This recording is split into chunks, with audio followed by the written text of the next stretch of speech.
Carbone 14. Radio Libre cherche animateur, animatrice. Pour s'en payer une bonne tranche, horaire et prix en fonction. Ça, c'était pas vrai, puisqu'on n'a jamais été payé. Pub, il n'y en a jamais eu. D'ici là, délire à gogo et à l'œil. Et si tu as des idées originales et pas mal de temps libre, alors appelle Gérard au poste 122 et au 541 0008. Carbone 14, la radioactive. 97.2 MHz. Les noms, c'est Chouchan et Spiteri. Ça, c'est mon micro, je suis signé par Ciné. Ça, c'est Gérard Fenu, le directeur de la radio, évidemment. Super Meuf. Michel Fisbin, Ciné, enfin, vous voyez, c'est... Ah, il y a Jean Telet, là, vous voyez. Jean Telet, Guimond Billard, qui fabriquera le premier décodeur pirate de Canal+. Ah, grand moment, c'est un grand moment. On était en avance sur tout le monde. Mais comment a été créée cette radio? Bah, tout simplement, elle est créée en 1981 par une petite annonce qui est parue dans Libération. Un journal qui s'appelle toujours Libération, mais qui n'a plus rien à voir avec la Libération, bien entendu. Ce que je veux dire, c'est que là-dedans, évidemment, il y avait au moins une centaine d'animateurs. On y retrouvera évidemment Jean-Yves Lafesse, Phil Barnet, David Grossex, Robert Le Haineux, José Lopez, Régis Geoffrey, Jean Telet et tant d'autres. Ça durera 3 ans, il y aura eu 3 lieux, il y aura eu beaucoup d'énergie, une formidable envie d'en découdre avec la liberté d'expression, donc à la fin, CRS, à cause de qui? Monsieur Georges Filiou, surtout, la haute autorité.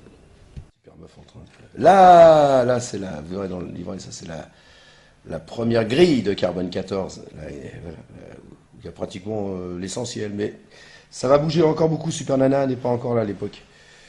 Un fan qui avait commencé par faire cette affiche. Toute l'équipe, voilà l'équipe de Carbone 14. Barnet, Laurent Souchon, Philippe Spiteri, Michel Fisbin, Pascal Gilodez, Daniel Messager qui travaille aujourd'hui à France Info, Philippe Merlin, Perluche, Vinoc, Guy Duteil qui est aujourd'hui au Monde, Igor Kalachnikov, décédé, enfin, il y avait les filles, là on a mis les noms, mais elles étaient à l'époque au RPR, je crois, c'était du soutien du RPR. On les foutra dehors. Pas elle, hein, mais les anciens du RPR, on les foutra à coups de pompe dehors. Alors, pourquoi y a-t-il eu qu'un seul film? Alors, cette question-là, j'y ai jamais répondu, mais par contre, je peux vous dire pourquoi il y a eu 16 films. Parce qu'on a senti que c'était chaud. Et c'est Michel Fisbin qui va me demander de trouver des caméras, on volera, et de la pellicule que je trouverai. Donc, on tournera ce film en 4 jours. Pourquoi en 4 jours? Parce que le directeur de l'époque, Gérard Fenu, m'a dit tu n'as que 4 jours, pas plus.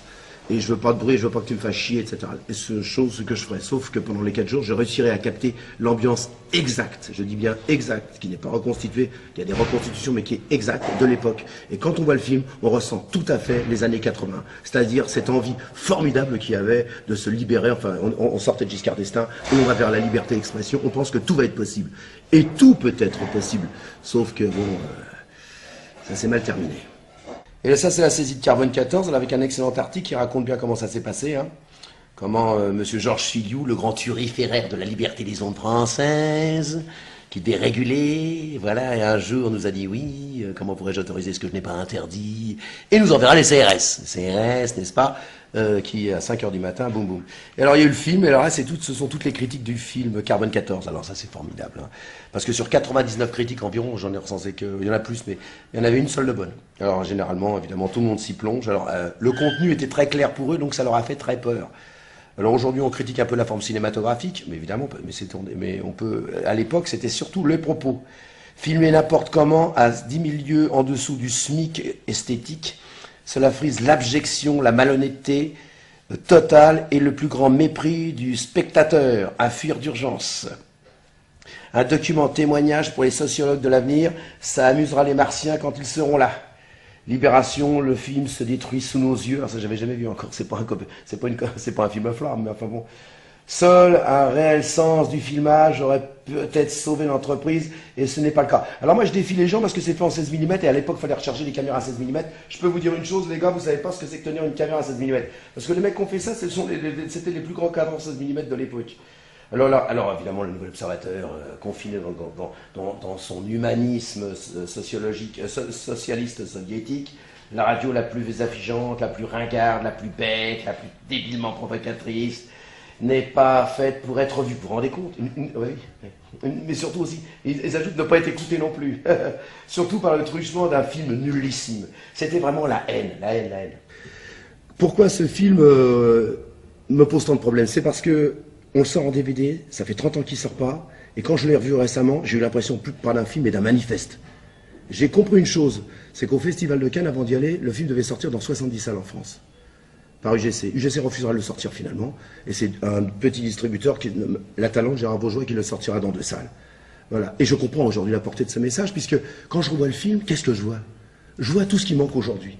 Et je vois la saloperie qu'a fait ma génération. Ma génération, moi j'ai 58 ans. C'est une génération qui élèvera ses enfants non pas dans cette liberté d'expression, mais dans une liberté dite morale. Faire bien les choses, être gentil avec machin, faire cette espèce de citoyenneté. On va inventer d'ailleurs pour eux SOS Racisme, qui sera fabriqué entièrement par ces gars-là. On va leur fixer un monde moral. Et c'est vrai que la dernière fois, quand on a projeté le film à la clé, j'ai eu le sentiment, quand j'ai vu un gosse de 20 ans, ne pas comprendre. Je me dis, mais c'est pas possible. Pourquoi eux, ils faisaient ça? Et pourquoi nous, on nous dit, oui, fais attention à ce que tu dis, comporte-toi correctement, ne sois pas incontrôlable. Rien que cette phrase-là. Moi, on me dit que je suis incontrôlable. Mais dire à un enfant qu'il est incontrôlable, ça veut dire qu'il y a un contrôle. Ça veut dire qu'il faut se comporter comme à l'armée. Vous savez, au début, quand vous allez à l'armée, on vous dit, attention, si tu fais une connerie, tu fais pénaliser toute la chambrée. C'est exactement ce qui se passe aujourd'hui. On dit à son enfant, on lui fait peur. On lui dit, non, ne sois pas incontrôlable. Sois comme les autres. Sois soumis. Mollasse. Voilà. Obéis. Et c'est un des problèmes de fond qu'on trouve à travers ce film. C'est qu'on voit des gens qui ne sont pas incontrôlables, mais qui ont envie de vivre, qui ont envie de liberté. Dans une situation comme on vit actuellement, difficile quel pays, c'est pas avec des CRS qu'on va régler les problèmes, mais c'est avec de la culture.